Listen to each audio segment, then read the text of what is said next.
So today to start block 3, that is romantic criticism. So before discussing romantic criticism, it has many important points to deal with at first. Uh, then after we have to switch over to some other important points in nutshell. What is romanticism, or what did romanticism mean? For the very first one to be dealt with. So what is romanticism, uh, and what did romanticism mean? Then some other important points in short. Then after we have to discuss the poets that we come across in romantic criticism, that P.B. Shelley, Wordsworth, Coleridge. Okay, so they are the poets that we have to know something about them, their activities, their writings, everything. So at first we have to deal with what is romanticism, or what did romanticism mean. Romanticism is the artistic movement. So it's the artistic movement of the 18th and the 19th centuries, which was concerned with the expression of the individual feelings and emotions. So it is known as the individuals, or it is concerned with uh, the expressions of the individual's feelings and emotions.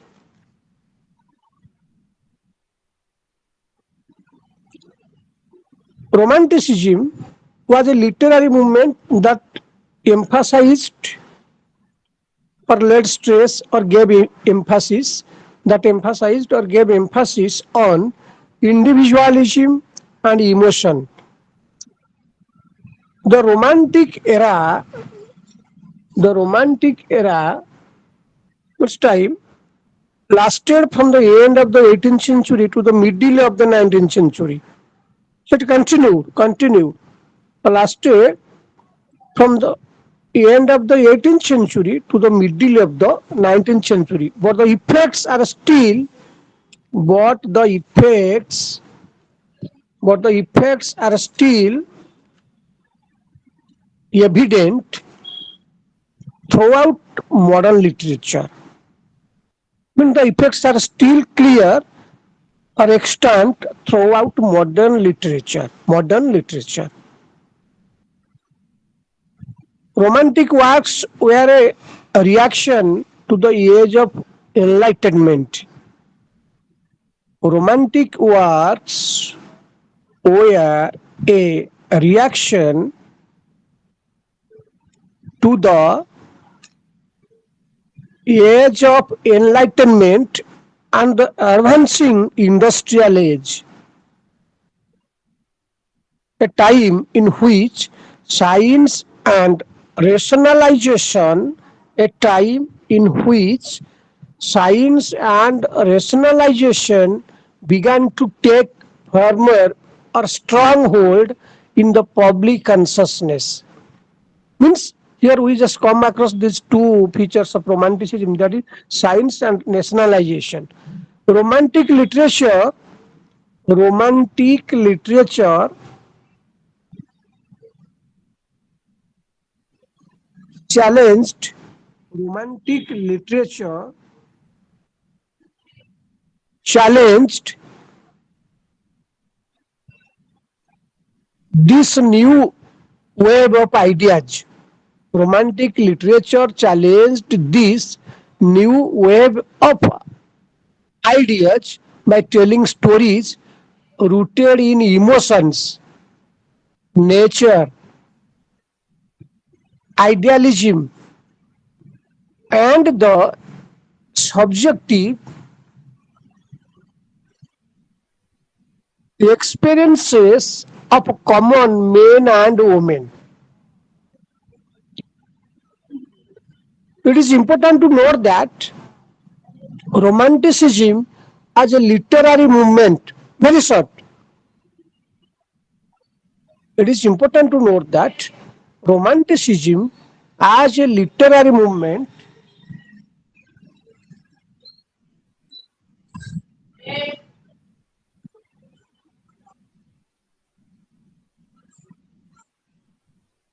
Romanticism, understand?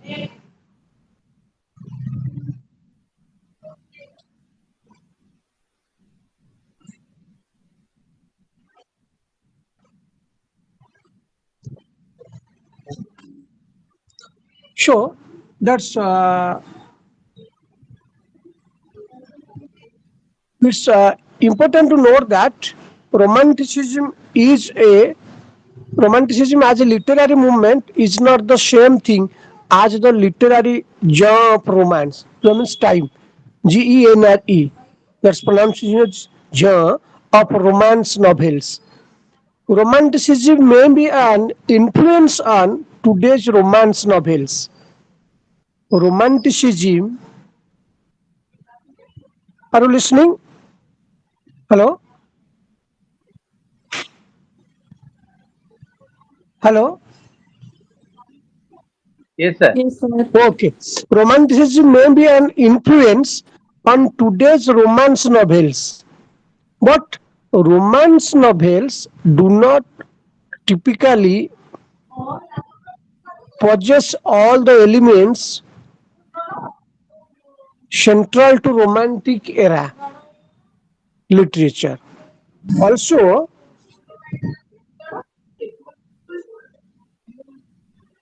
also the term romantic doesn't refer directly to romantic love. It doesn't refer directly to romantic love. It comes from it it comes from the medieval French revolt, the term for an epic chival's quest told in verse. Chivalry having the qualities of chivalry as courage, courtesy, and loyalty.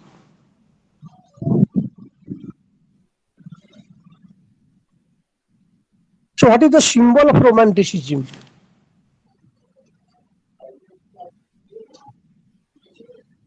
What is the symbol of romanticism?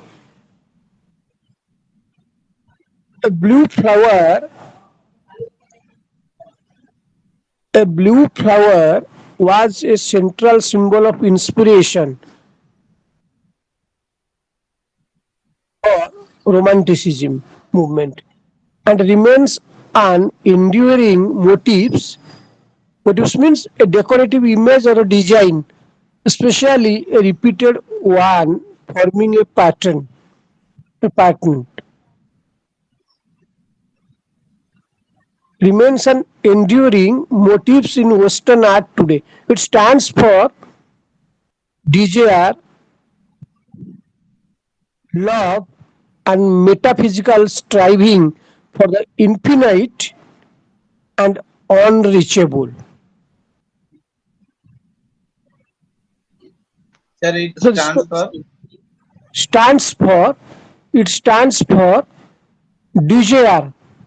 Desire means wish, desire, love, and a metaphysical striving for the infinite and unreachable. What are the themes of romantic criticism? What are the themes of romantic criticism?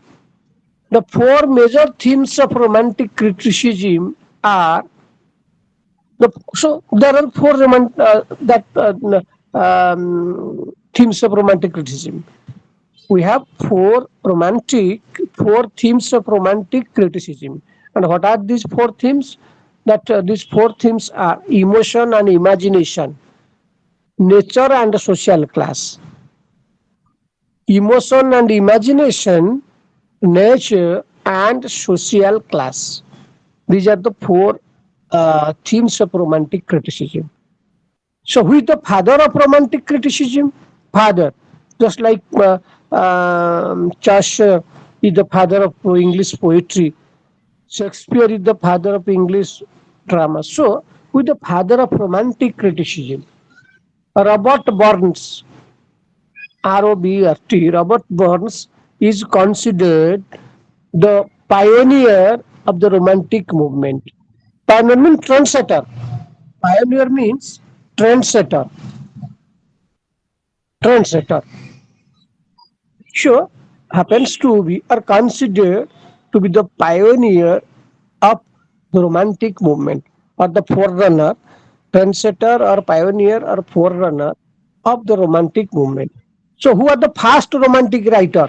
Remember, now you knew the symbol of romanticism means a blue flower was a central symbol of inspiration for the romanticism movement. It remains an enduring motifs. All these. So then, so what are the themes of romanticism? Emotion and imagination, nature and social class. So right now I am discussing with you with the father of romantic criticism, Robert Burns.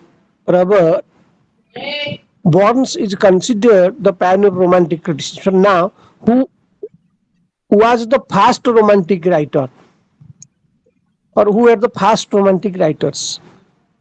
Blake, Wordsworth, and Coleridge. Remember, first romantic poets. Blake,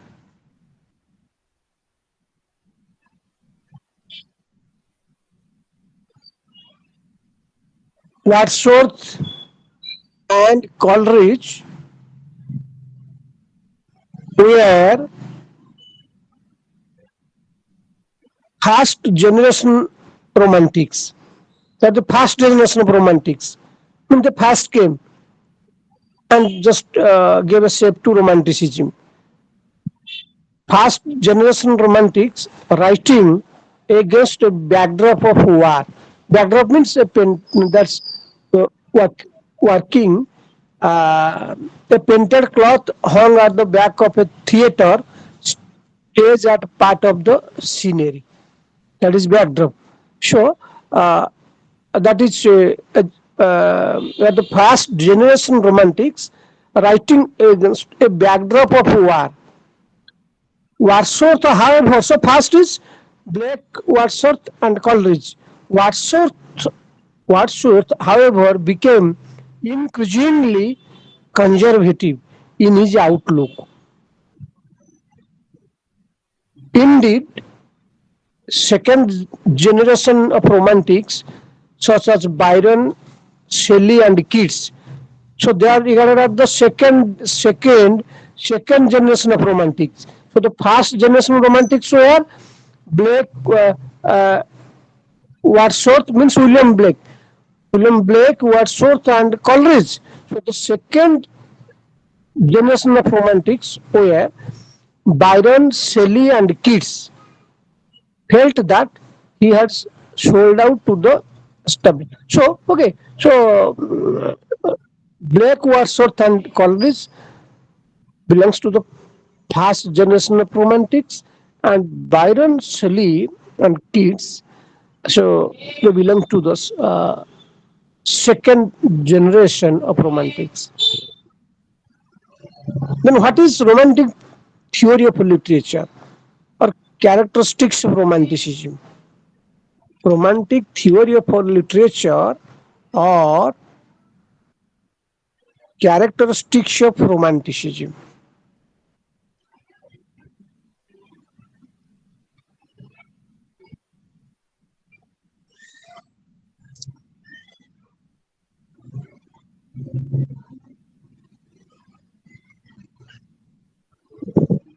Romantic literature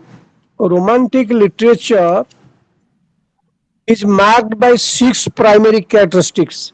Listen, themes of romanticism means that I just earlier I discussed with you: emotion and imagination, nature and social class.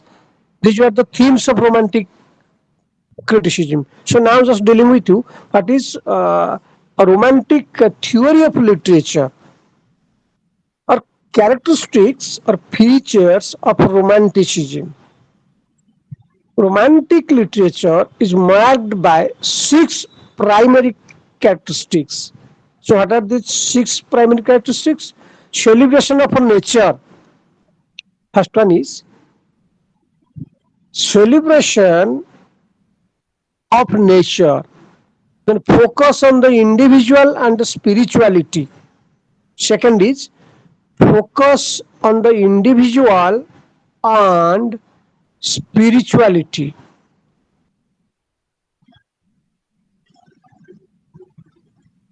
Then celebration of isolation and melancholy. Melancholy.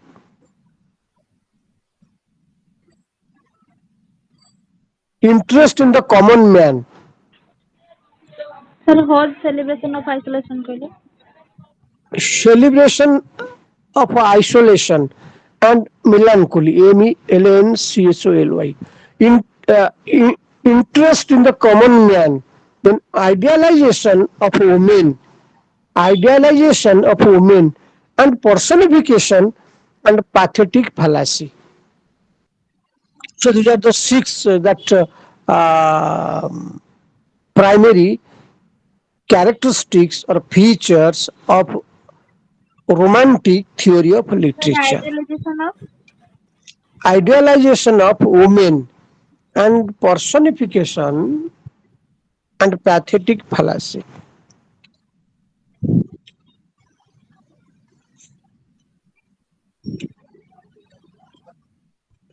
So famous romantic poets are, as just earlier discussed, that's the first generation of romantics and the second generation of romantics.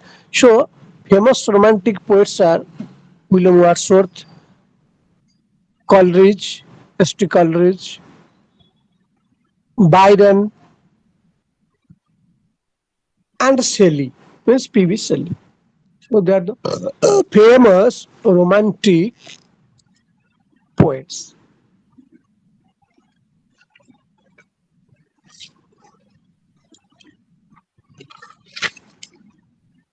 Now the history of romanticism. History of, so after discussing all these points in nutshell, then we have to discuss William Wordsworth and his writings, then Coleridge, then P.B. Shelley.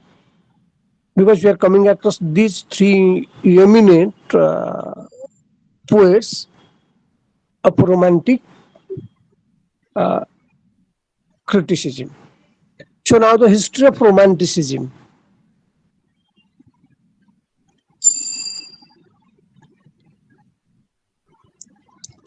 Romantic literature emerged, means came into being at a time when the world was undergoing a sea change of thoughts and ideas. Romantic literature emerged at a time when the world was undergoing a sea change of thoughts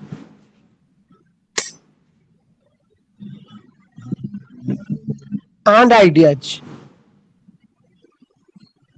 The age of enlightenment, the age of enlightenment produced a new breed of philosophers and scientists. The age of enlightenment produced a new breed of philosophers and scientists who challenged long held ideas about how human thought lived and came to be. The Industrial Revolution quite naturally was hot on the heels of enlightenment.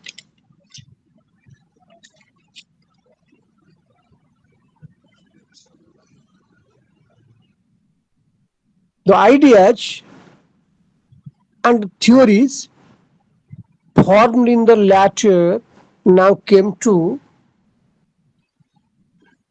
now came to life in exciting new inventions that changed the way people lived and worked. So that English Romanticism began in Great Britain. So it began or started or occurred in Britain with the emergence of poets like Wordsworth, S.T. Coleridge, Lord Byron, and P.B. Shelley.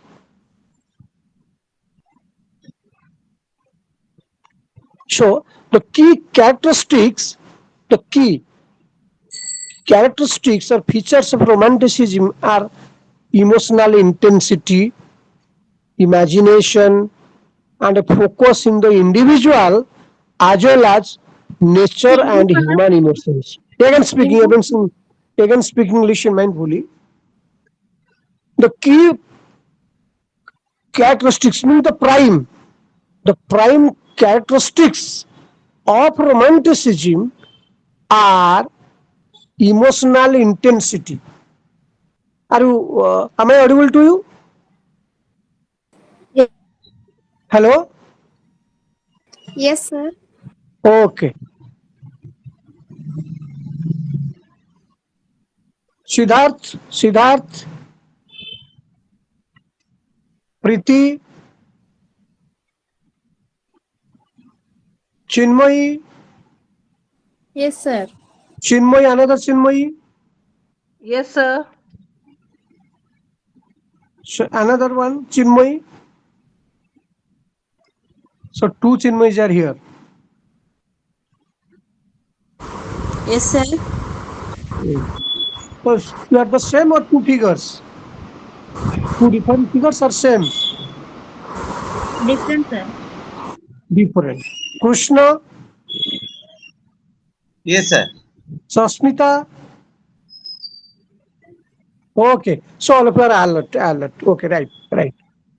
So we were vigilant because as earlier I told, active listening. So you all are active listeners.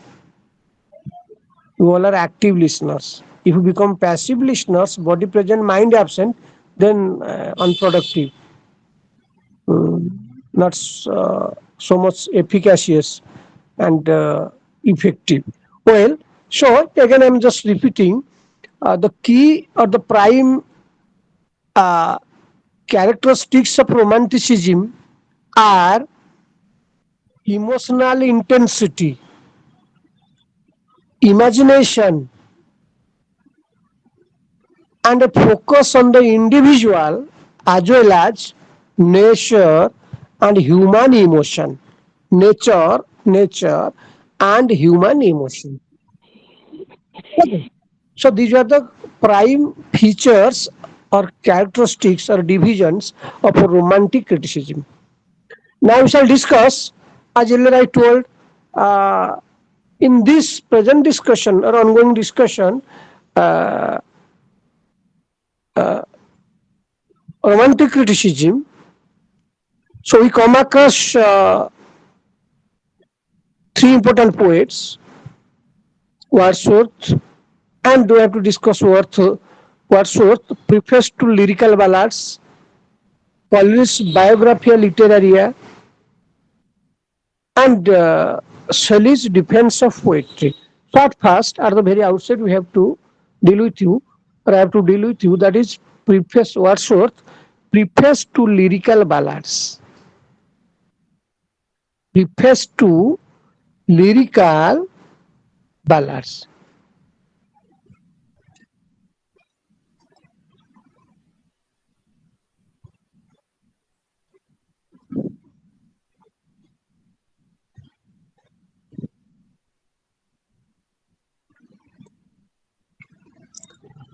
The preface to lyrical ballads, the preface to lyrical ballads is an essay composed by William Wordsworth for the second edition published in 1800 of the poetry collection Lyrical Ballads. Second edition published in 1800 of the poetry collection Lyrical Ballads, and then greatly expanded in the third edition of 1802. At first, it came into being, it was published in the year 1800 uh, of the poetry collection Lyrical Ballads, and then greatly expanded in the third edition of 1802, just after 2 years, so greatly expanded. It has come to be seen as de facto manifesto of the romantic movement. De facto means, uh, in fact, whether by right or not, existing or holding a specified position, in fact, but not necessarily by legal right. Existing or holding a specified position, in fact, but not necessarily by legal right. And manifesto means a public declaration of a policy and aims. A public declaration, unanimously. A public declaration of policy and aims, policy statement or platform.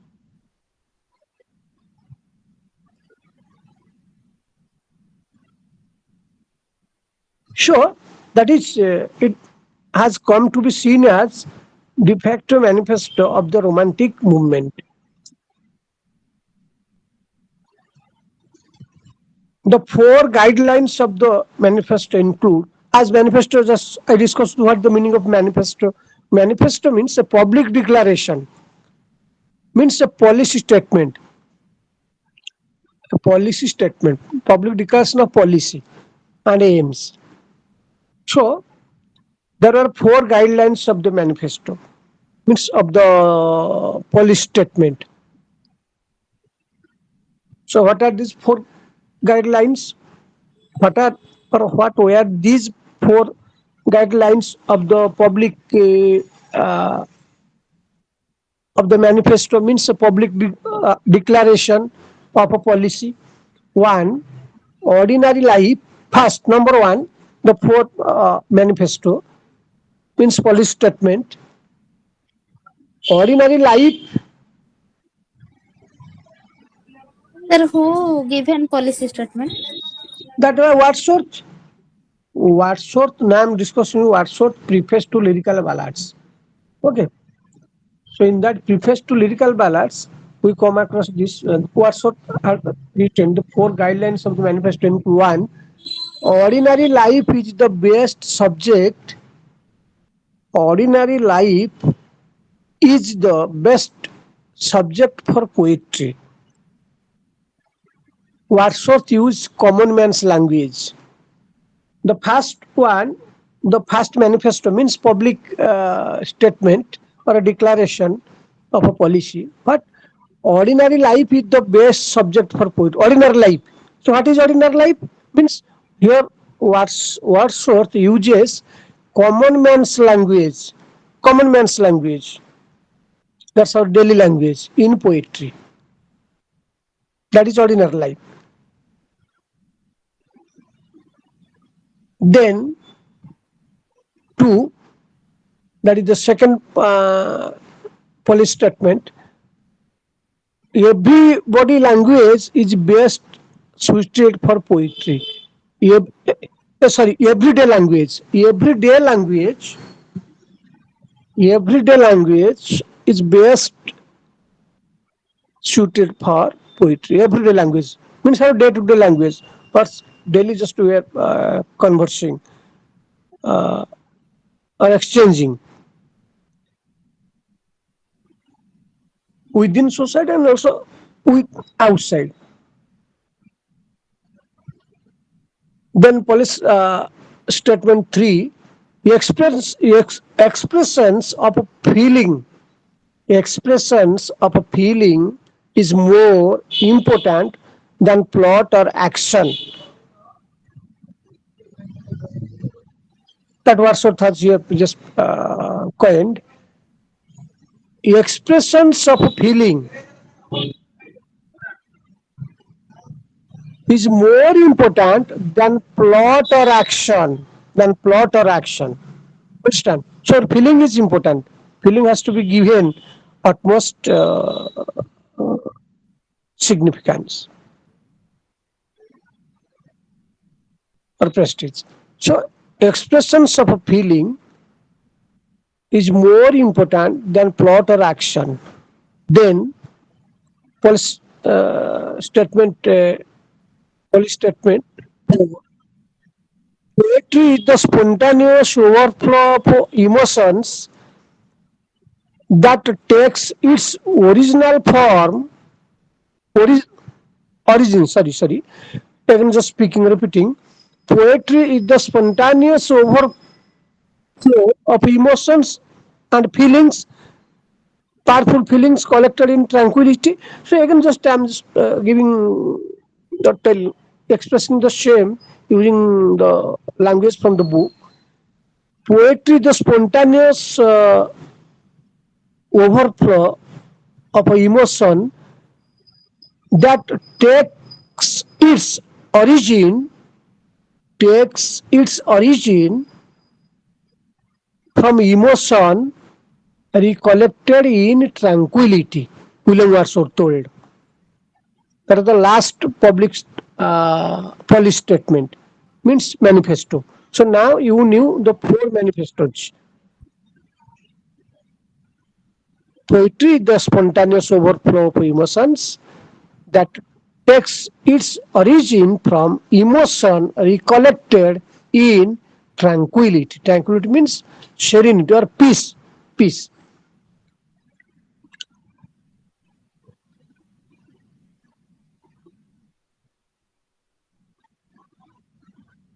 So now, asked,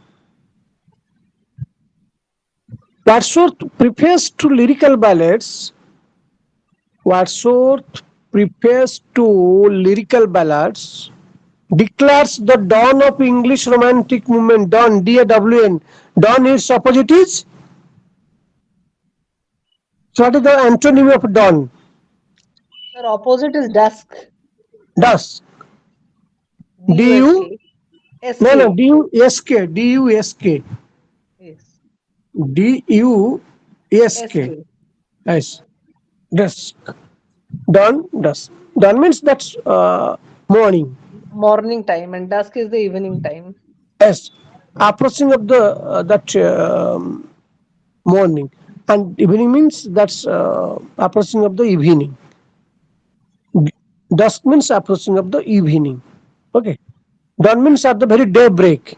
At the very daybreak. So Wordsworth prefers to lyrical ballads declares the dawn of English romantic movement from the beginning.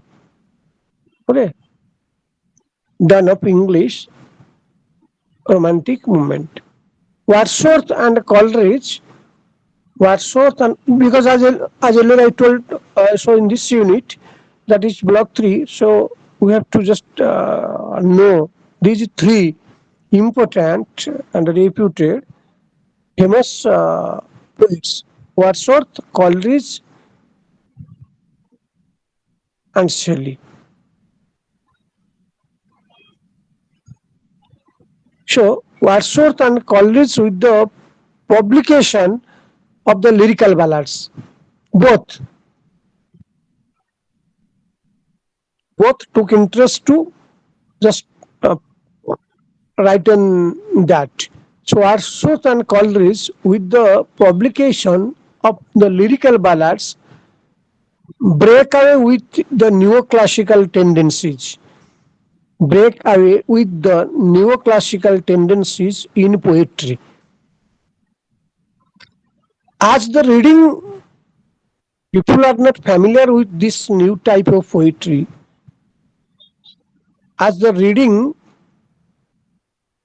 after reading, people are not familiar with this new type of poetry. Wordsworth puts forward the preface to this book. preface to this book. In his preface,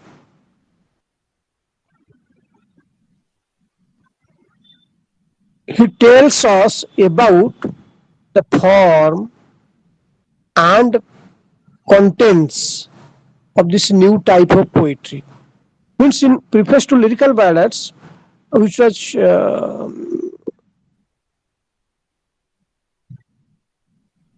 in preface to lyrical ballads, Wordsworth tells us about the form and content of this new type of poetry.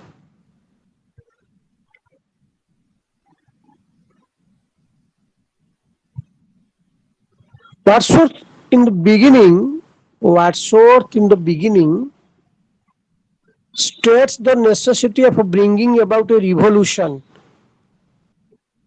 Wordsworth in the beginning states a revolution, states states the necessity of bringing about a revolution in the realm of poetry, means in the domain or area of poetry, as the Augustan poetry has become glitch. His, he painfully notices that the 18th century poets have separated poetry from the grasp of common people. Who? Wordsworth just saw, means came to know, or became very sad after just going through the writings of the 18th century poets, that he noticed that Wordsworth noticed that, saw that the 18th century poets have separated poetry from the grasp of common people. Common people means it was completely impossible on the part of the common people perhaps to understand. Understand.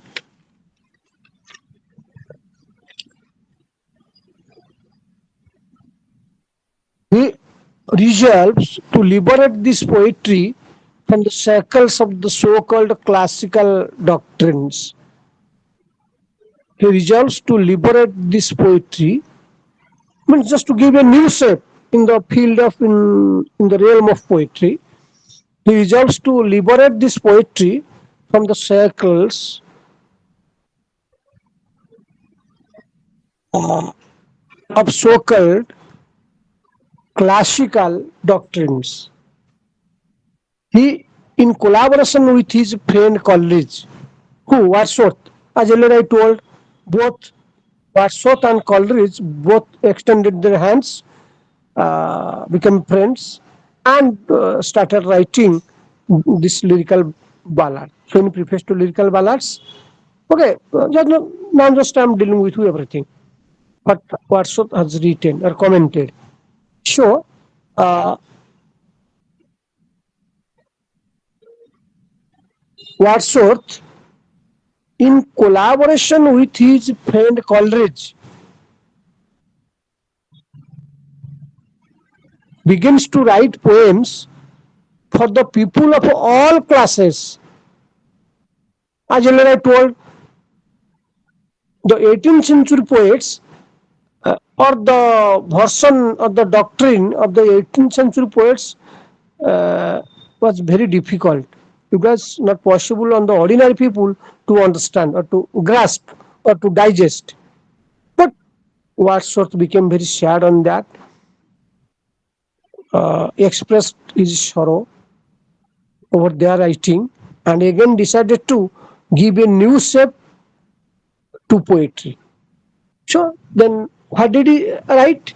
That he, in collaboration with his friend Coleridge, began to write poems, began to write poems for the people of all classes. All classes means those, that's from the very lower to the higher, the bottom to the top, all belonging to all classes. Wordsworth, Wordsworth thinks that Tink, Wordsworth thinks that the language of Augustan poetry is highly artificial and sophisticated. Understand?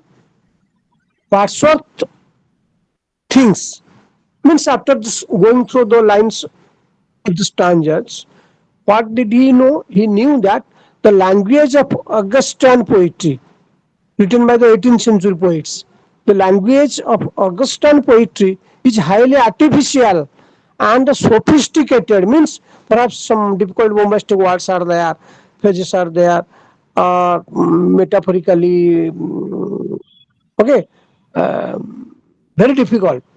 That's very difficult on their part too, on the part of the ordinary people to digest. Sure, just Augustan poetry is highly artificial and sophisticated. That is why he suggests a new language for romantic poetry. Who? Wordsworth suggested a new language or gave a new language for romantic poetry.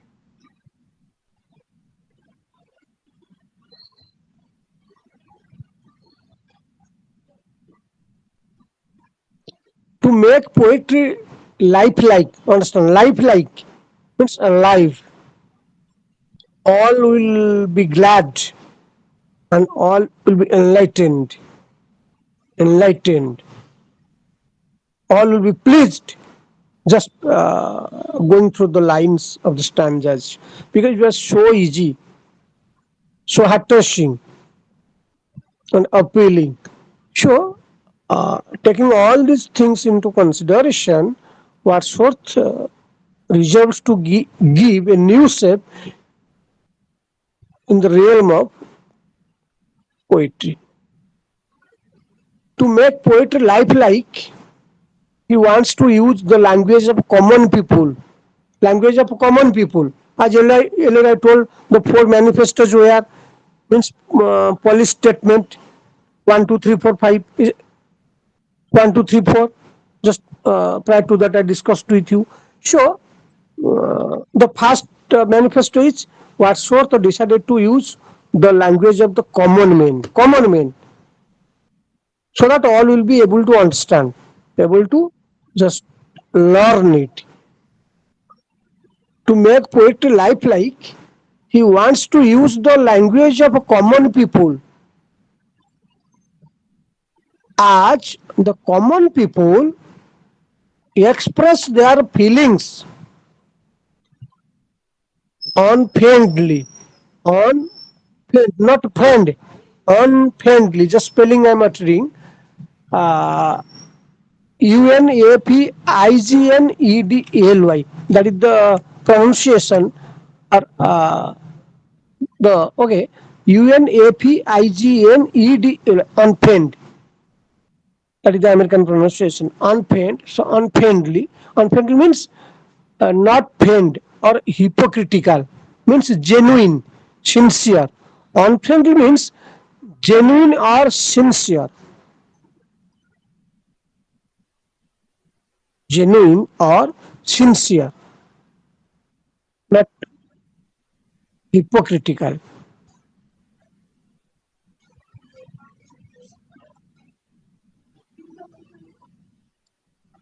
Unfriendly, so he will purify the language of rustic people until it is ready for use. He will what sort will purify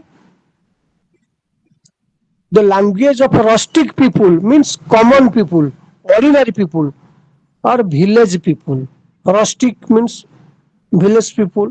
Okay, so the language of rustic people until it is ready for use. Just take 2 minutes. Just I'm taking water. Then after 2 minutes we'll start. Okay, let's take a break of 2 minutes.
Okay, so to start now, uh,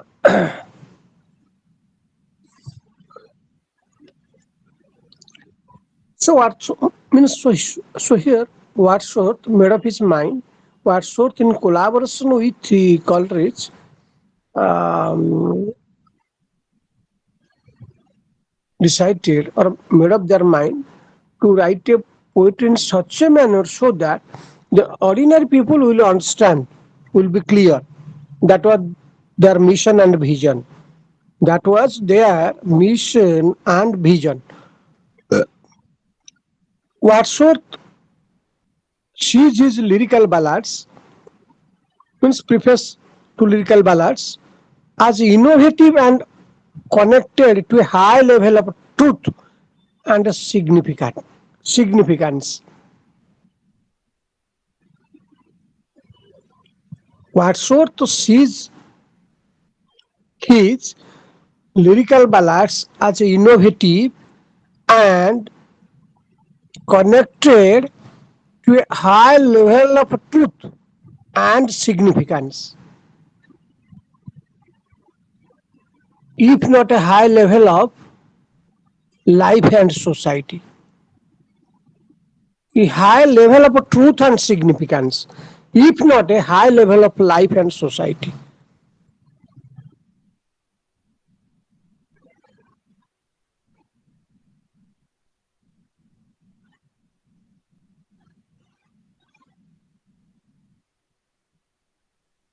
So that was all about Wordsworth. That's preface of some many additional writings are there.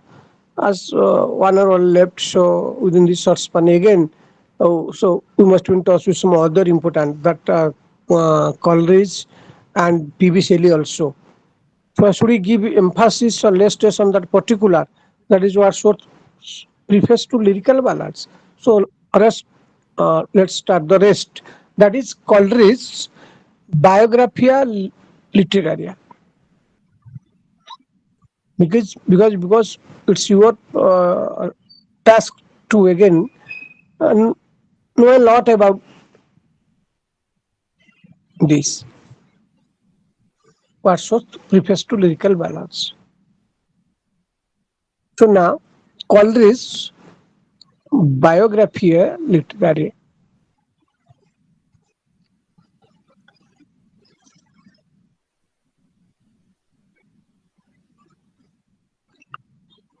Coleridge himself, Pastry Coleridge, himself described Biographia Literaria as an immethodical, not based on methods, immethodical miscellany. Miscellany means a group or collection of different items, means mixture. Miscellany means mixture. A group or collection of different items means mixture, very simple. So Wordsworth himself described Biographia Literaria as an methodical mixture, methodical mixture of life and opinions. In 1906, in 1906, the poet Arthur Simon called the work, another poet, in 1906, the poet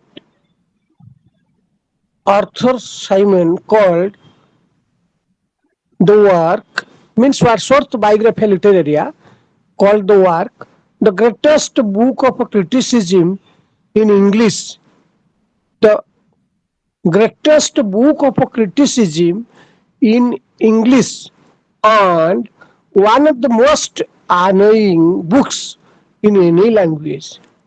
Annoying means that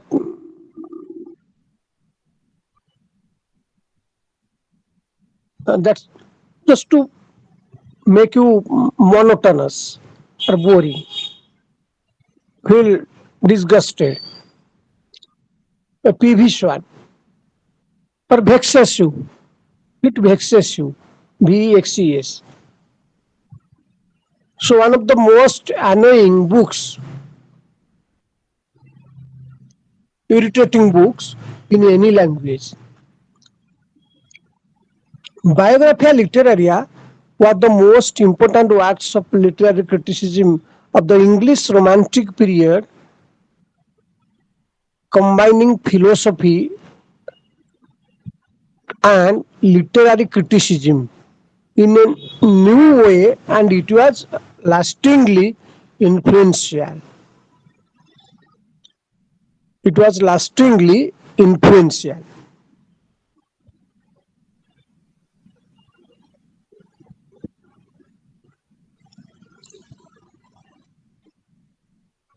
Biographia Literaria opens with the recollection.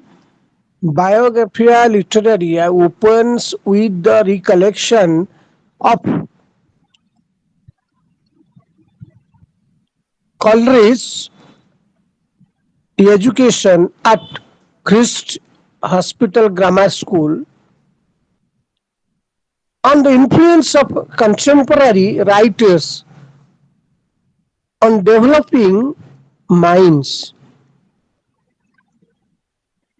Coleridge divided the concept of imagination into primary and secondary. Coleridge divided the concept of imagination into primary and secondary. By primary imagination, he refers to our basic mental capacity. By primary imagination,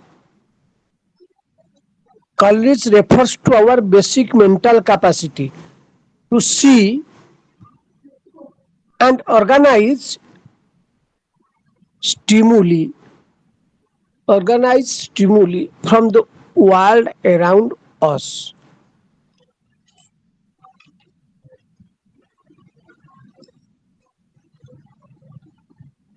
The difference between ima- imagination and fancy, the difference between imagination and fancy, according to Coleridge,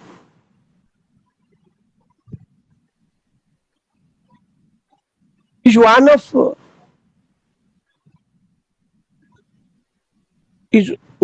kind, one of the kind rather than degree. During the 17th century, the term imagination and fancy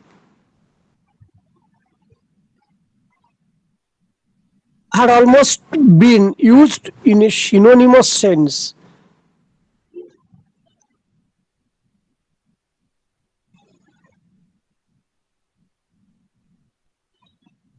The 18th century accorded a superior sense first to one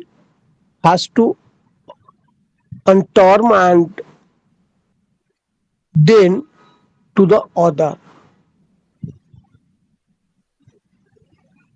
But finally, by the end of the century, imagination came to be firmly established as the superior term. Coleridge asserts that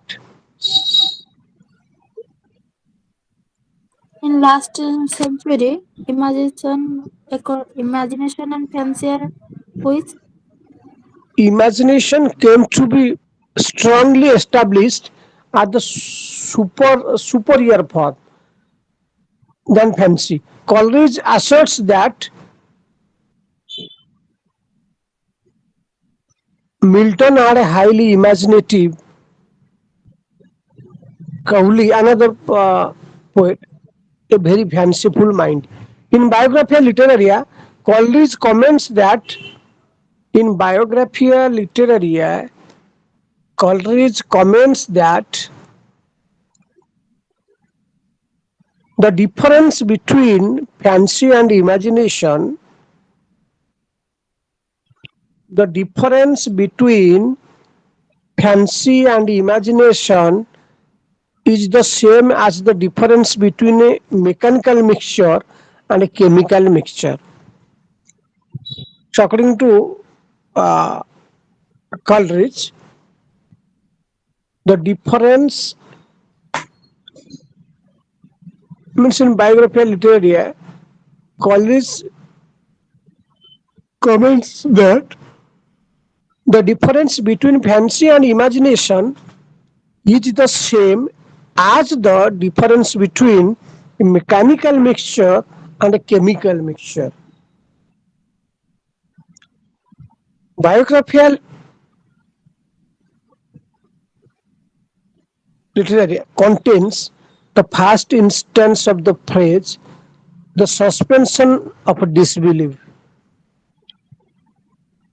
Contains the first instance of the phrase, suspension of disbelief.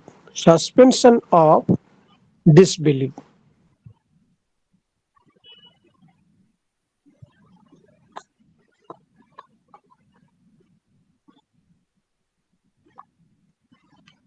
Biography literature is a work on literary aesthetic or literary theory.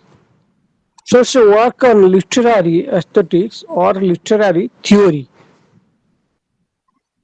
So it is a work of great value that present uh, writing of Coleridge, Biographia Literaria, is a work of great value, but it too suffers from the usual faults of Coleridge. Fault, F-A-U-L-T, faults of Coleridge. Because of S.T. Coleridge, one fault, Biographia Literaria suffered a lot. As its name signifies, it pretends to be a record of the poet's literary upbringing, but there is little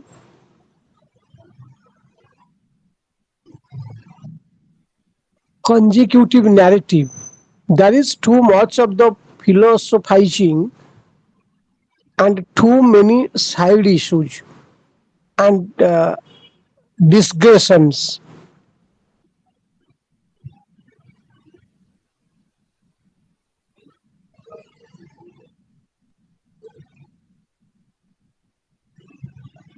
After 16 chapters of philosophizing, almost entirely irrelevant, he discusses the poetical theory of his friend Wordsworth.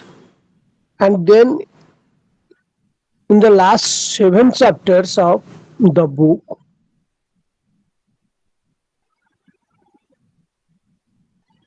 he gives a remarkable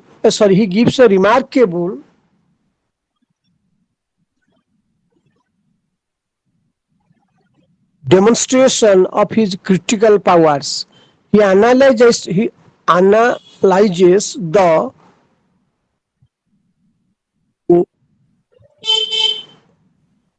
Wordsworth theory in a masterly fashion and and masterly fashion and separating the good from the bad upon the sounder elements bases a critical dogma of a great and permanent value. These last chapters of the book, which are the most enduring exposition of the romantic theory as it exists in English.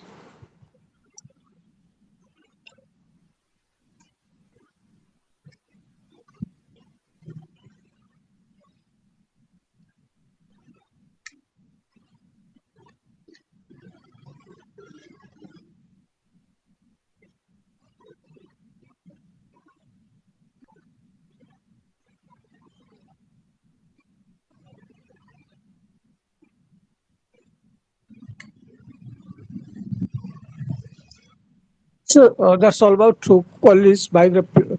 Then P.B. Shelley's that about first by Shelley. P.B. Shelley means Shelley's defense of poetry. Defense of poetry. Defense, meaning the act of defending from or from somebody or someone from an attack. The act of defending from or resisting attack to check the attack. That is called defend. So Shelley's defense of poetry. How Shelley just discarded all the previous comments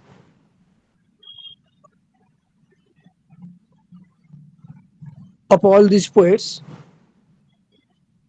and let's trust to his own opinion about poems. Now, just we are discussing that Shelley's defense on poetry.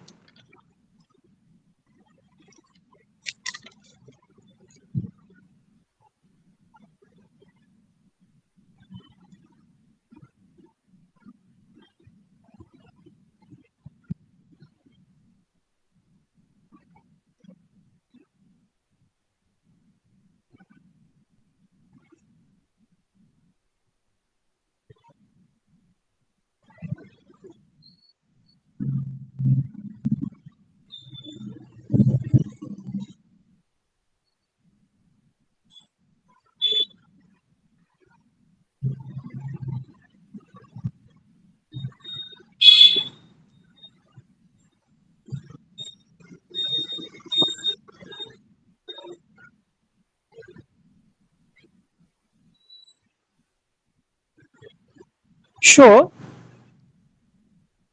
in in a defense of poetry, in a defense, in Shelley's defense, a defense of poetry, Shelley attempts to prove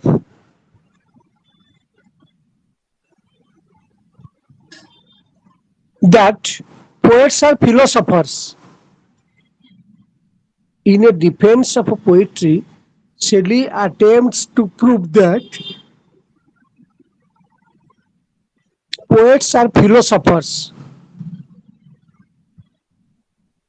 that they are the creators and the protectors.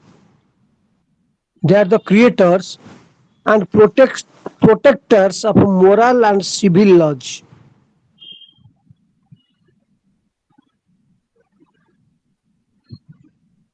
Of moral and civil laws.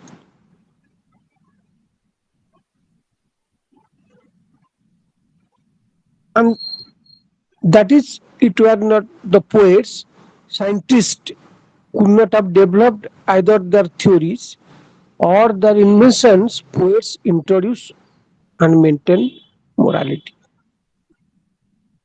Just again repeating, uh, in defense of poetry, Shelley attempts to prove that poets are philosophers, that they are the creators and protectors of moral and civil laws, put according to Shelley. And that if it were not the poets, it were not for poets.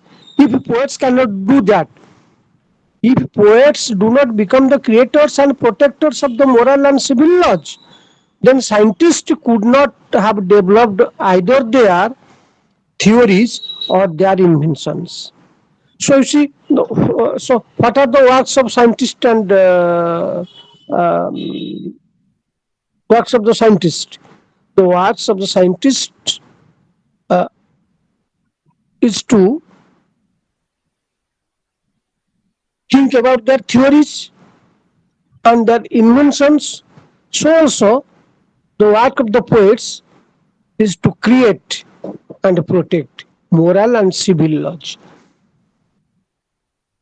Either their theories or their inventions. Poets introduce and maintain morality, according to Shelley. A defense of poetry is an unfinished essay.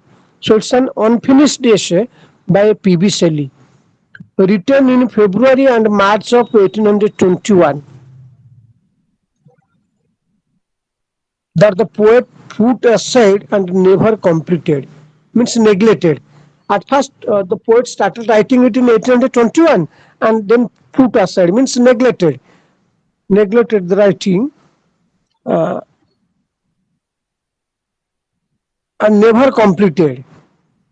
The text was published posthumously in 1814 ESH, means after the death of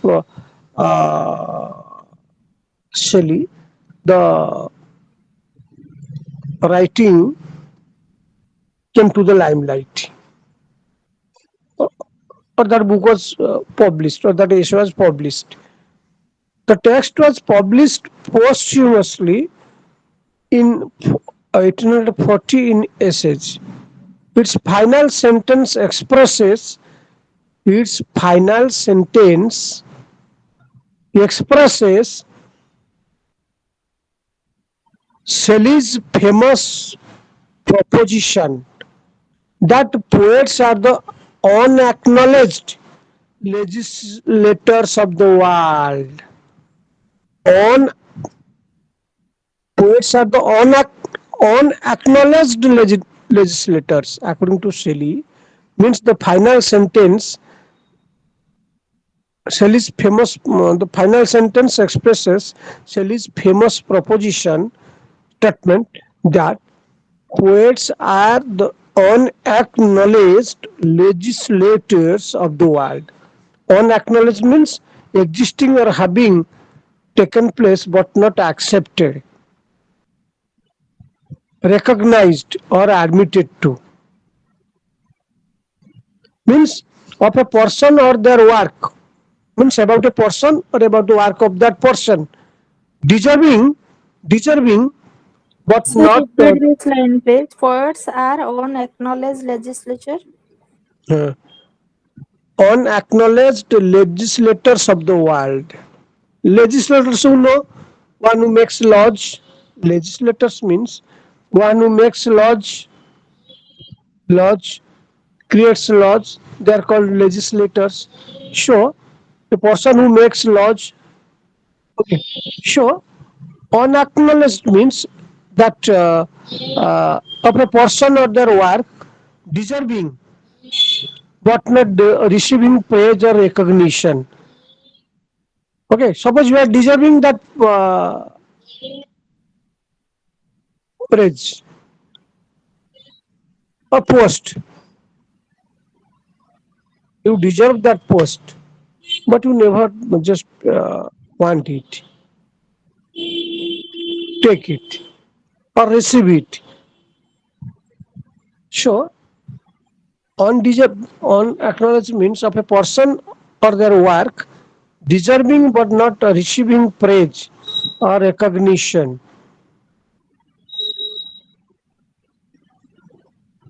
So,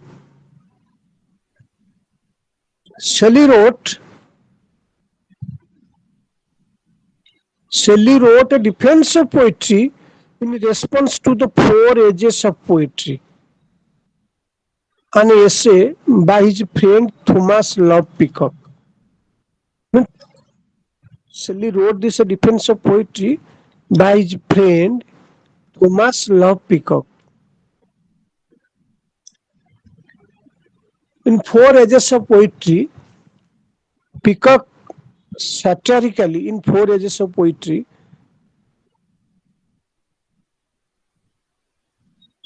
by Peacock,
Okay. So,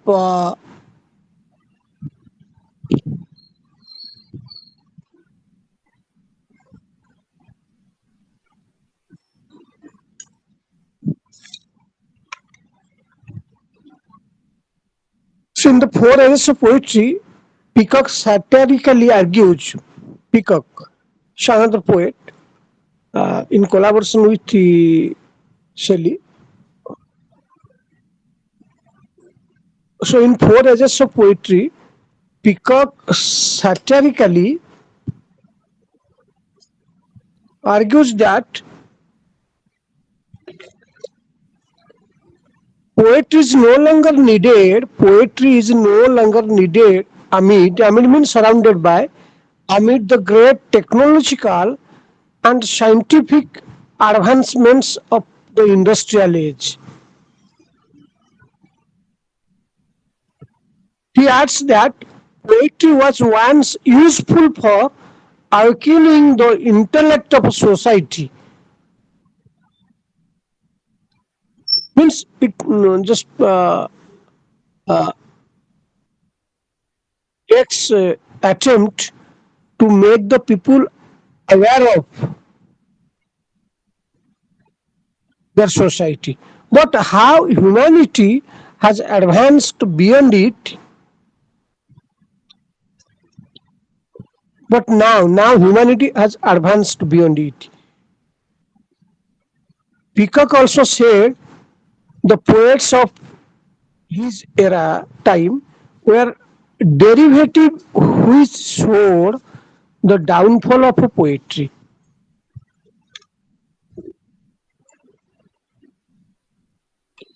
Peacock told that the poets of his time were derivative. Derivative means imitative. Imitative means unoriginal, not original. They became unoriginal or imitative, which showed the downfall of poetry.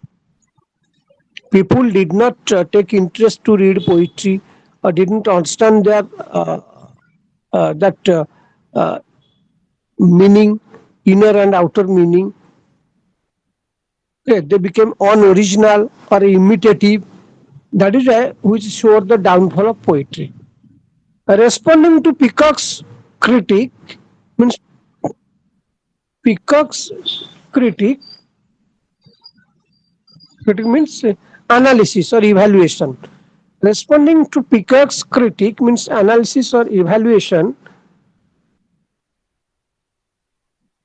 in a defense of a poetry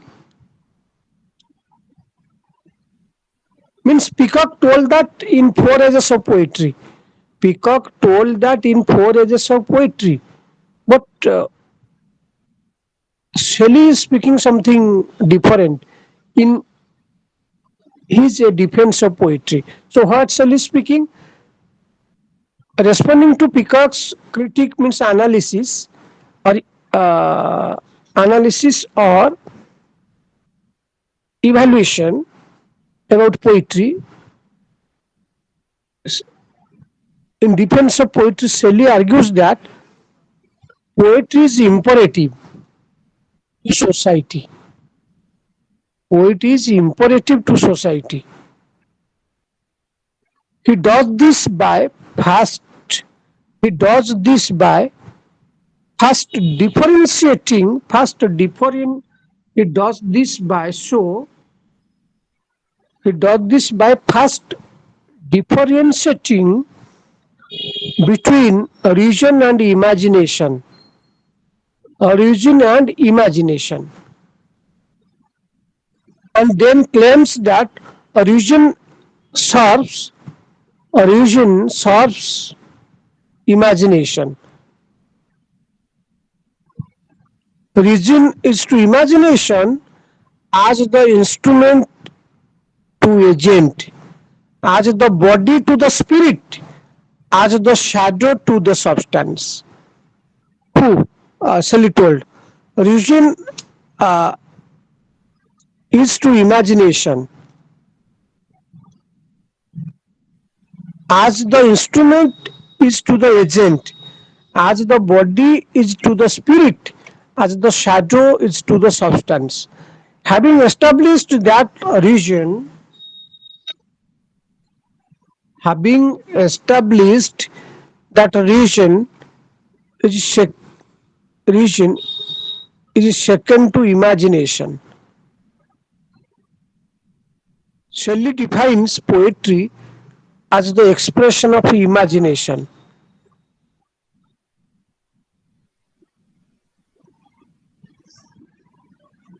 Shelley defines poetry as the expression of imagination.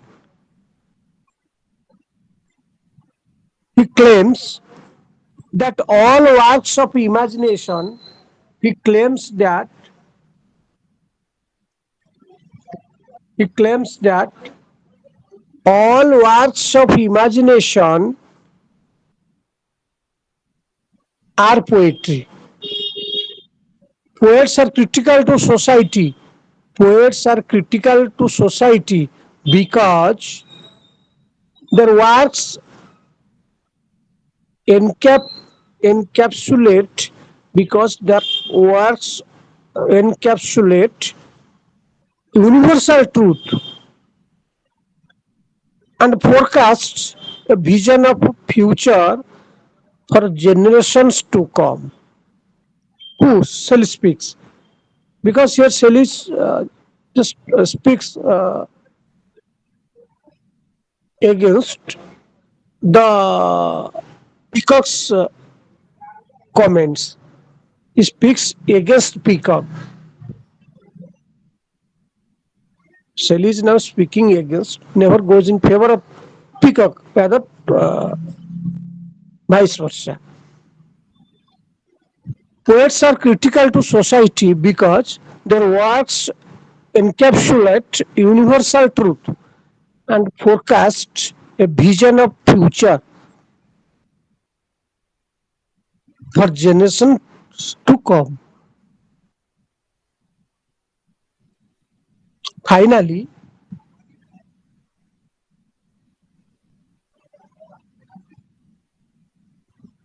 finally, poets must transcend their own time.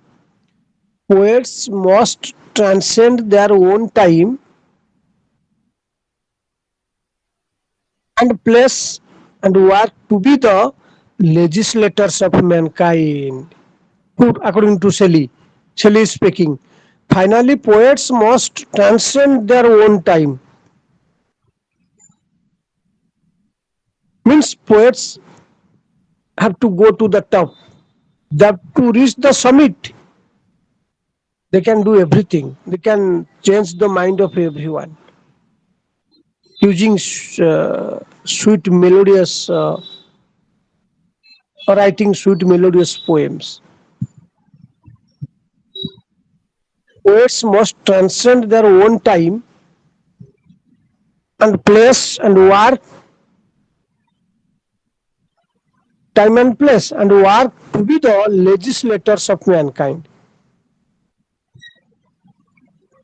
Means they have to make laws for the mankind. They will give a new shape, new mission and vision and ideology to the mankind. By this, he means that poets influence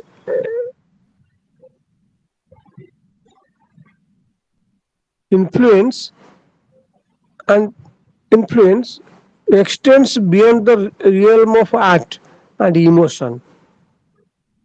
Through language, poets shape SSP. Through language, poets shape the social and linguistic order, thus paving the way for civil society. Thus, thus paving the way for civil society. Means now here Shelley goes in favor of the poets. He writes, or he has given many comments which makes Other poets feel pleased, feel happy, they are encouraged. Listening Shelley's version,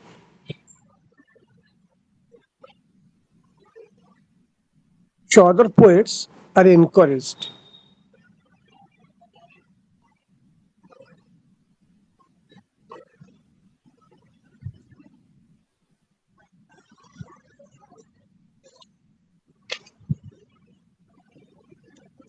There must be a guide, Shelley speaks. The poets must be a guide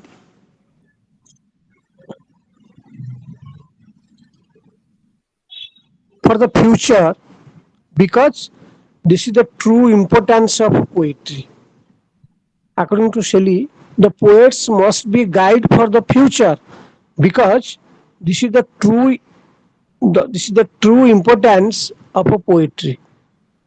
To do that, poets must work on the harmony.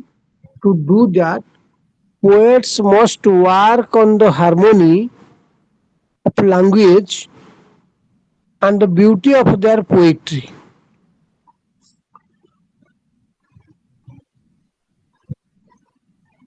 To do that, poets must work on the harmony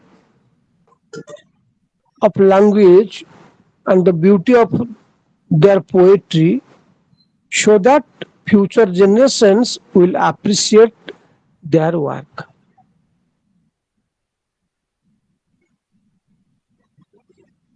Without poetry, humanity would not have advanced,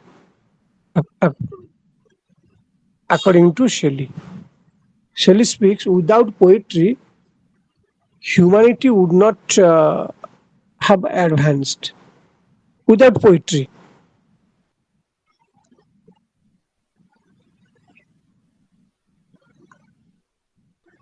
according to Shelley.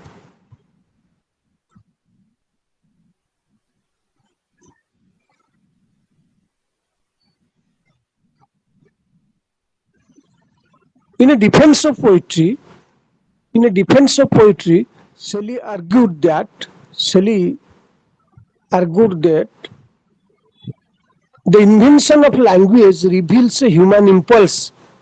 The invention of language reveals a human impulse to to reproduce the rhythmic and ordered, so that harmony and unity, are delighted in whenever they are found and Just please incorporated. repeat the same. Don't understand. In a defense of poetry, Shelley argued that the invention of language reveals the invention of language reveals a human impulse to reproduce the rhythmic and ordered, so that harmony and unity are delighted in whenever they are found and incorporated instinctively into creative activities.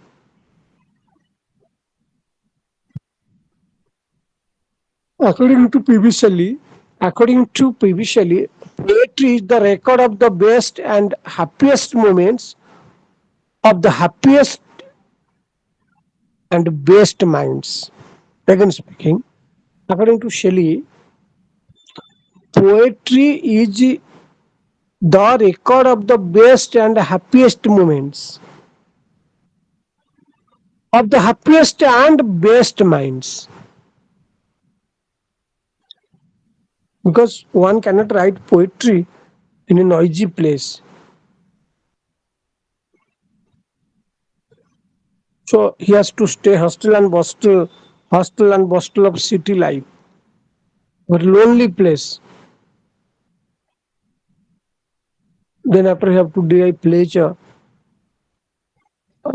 sitting in that lonely place.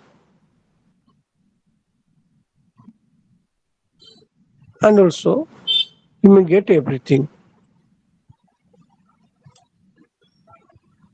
The unfinished critical work, as earlier I told, it was an unfinished work of art.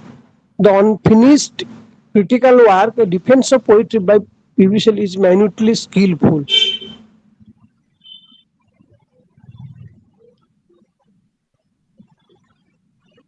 Shelley argues that poetry is mimetic. Poetry is mimetic. Mimetic means relating to constituting or habitually practicing mimesis. Means mimi, imitation, imitate.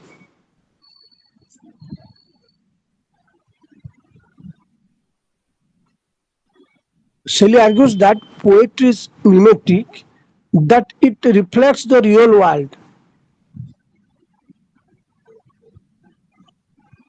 In the early days of civilization, men imitate natural objects. In the early days of civilization, men imitate natural objects. Observing the order and the rhythm of these things, and from his impulse was poetry.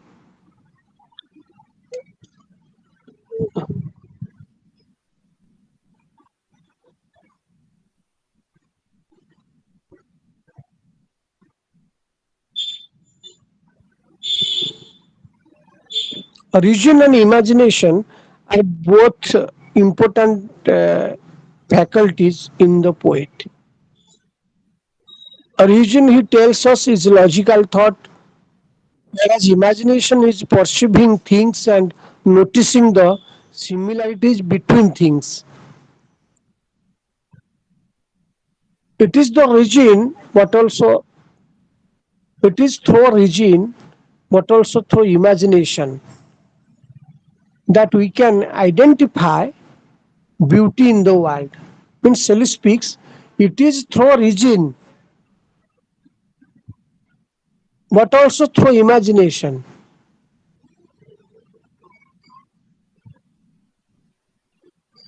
that we can identify beauty in the world. Sir, imagination meaning? Imagination, means so just what we imagine it, what we speculate, think. And from such a perception or realization are great civilizations made. Poets then are makers of civilization itself, as Shelley argues. Poets are then are makers of civilization. As earlier I told that the legislators of the society, poets are the legislators of the world. So poets then are makers of civilization itself, as Shelley argues.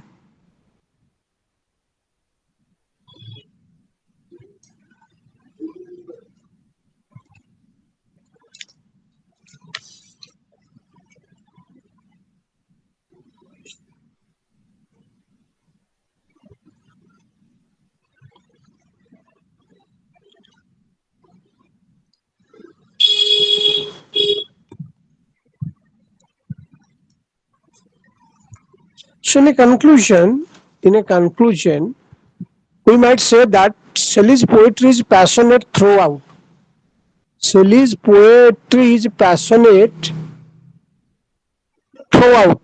Among the romantics, only Shelley possesses the joy. Remember, among the romantics, only Shelley possesses the joy, the humility, the confidence in humanity, and the optimism that made him one of the most important English writers of the early 19th century. Shelley the Romantic, who most obviously, Shelley the Romantic, who most obviously possessed the quality of genius, quickness, intellect, quickness, intellect, the aptitude to pick up languages quickly, and the capacity to comprehend and apply scientific concepts and discoveries.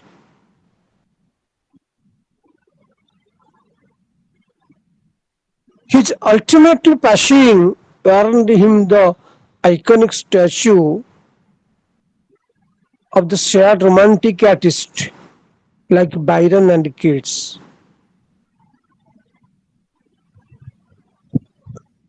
It makes sense why Shelley is regarded as the greatest poet of the Romantic era.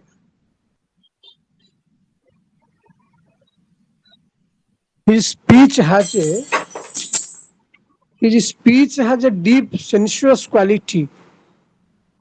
However, however, he never employs any ornamental words, and each word has its own place and significance. They use musical sounds that are they use musical sounds that are pleasing to everyone's ear, that are pleasing to everyone's ears to convey the poet's range of emotions.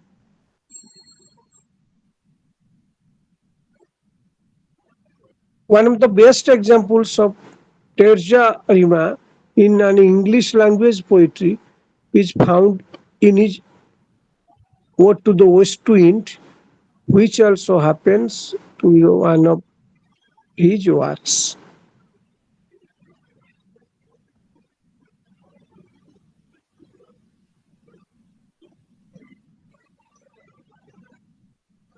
So Shelley held that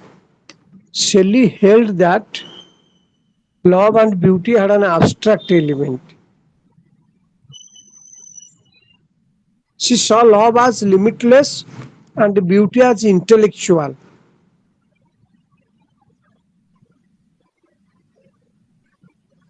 So in his symposium, he honors love as a source of creation and preservation.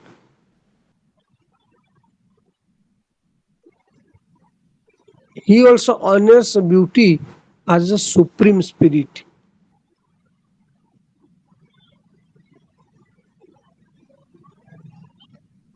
So now it's nothing more to say about all this. It's time to put now. Sir, Thank you, sir. Thank you, sir, sir. Okay. Right. sir, I have a question, sir. What's Sir, sir, ମୁଁ କହୁଥିଲି କି ଯଦି ମୁଁ କ୍ଲାସଟା attend କରିପାରିବିନି recording କ୍ଲାସଟା କୋଉଠି ଦେଖିପାରିବି sir? recording class? That's it is organized by that recording is being organized by that your head office this uh, regional okay Okay, head sir. office. Sir ଏଇଟା ମୁଁ ପଛରେ ଦେଖିପାରିବି କି? ମୁଁ କହୁଛି କି ମାନେ ଫାଷ୍ଟରୁ ମୁଁ ଆଜି ଆଟେଣ୍ଡ କରିପାରିଲି ଯେହେତୁ ବସରେ ଥିଲି ବୋଲି ମୁଁ ଆଗ ମାନେ ନେକ୍ସଟ ମୁଁ ପରେ ଦେଖିପାରିବି କି ଏଇଟାକୁ ଏ କ୍ଲାସକୁ? If they want because they are recording it, so it is under their periphery. এটা ତାଙ୍କ ଉପରେ ନିର୍ଭର କରୁଛି as they are doing this କୋଉଟା ଆମର ସେଟା ରିଜିଓନାଲ ହେଲା କି କୋଉଠି ଛଡା ଯାଉଛି ଆପଣ ଜାଣିଛନ୍ତି କି ମାନେ କୋଉଠି ରେକର୍ଡିଂ କ୍ଲାସ ଛଡା ଯାଉଛି? ବୋଧେ ତମର ମୁଁ ପଚାରିବି ଯୋଉମାନେ ଆଟେଣ୍ଡ କରିପାରୁନାହାନ୍ତି ଆଜ୍ଞା okay those are not attending or not able to attend might be ଆଜ୍ଞା doing any jobs for them only it is recorded and it is yes to be also placed for them ତମର ଯୋଉ ଆମର ଯୋଉ regional centre ନାହିଁ କି ସେଇଠି recording ଏଇଟା ହଉଛି ହେଲା କି it is being recorded ଭୁବନେଶ୍ୱରରେ there ହଁ ଭୁବନେଶ୍ୱର ରିଜିଓନାଲ ସେଣ୍ଟର ନାହିଁ ଦୈଜ ବିହାରରେ ଆଜ୍ଞା so in Jaydev Bihar so it is being recorded there so ବୋଧେ ଏମାନଙ୍କୁ ତାଙ୍କର ମେଲ ଫେଲ ବୋଧେ ଛଡାଯିବ କି କଣ ହେଲା କି ଆଜ୍ଞା ବସିଆନ ଶୁଣିପାରିବେ ଇଏ କରିପାରିବେ କି ସେତିକି କଣ ତମ ବୁଝିକି ଶୁଣିବି ଗ୍ରୁପରେ ମଧ୍ୟ ଛଡା ଯାଇପାରିବ ବୋଧେ they may send it in a group also yes sir perhaps I don't know, ସେମାନଙ୍କୁ ପଚାରିବାକୁ ପଡ଼ିବ, ମୁଁ ପଚାରିବି ସେମାନଙ୍କୁ, ଆଜ୍ଞା ମୁଁ ସେମାନଙ୍କୁ ପଚାରିବି। Okay okay thank you sir. Thank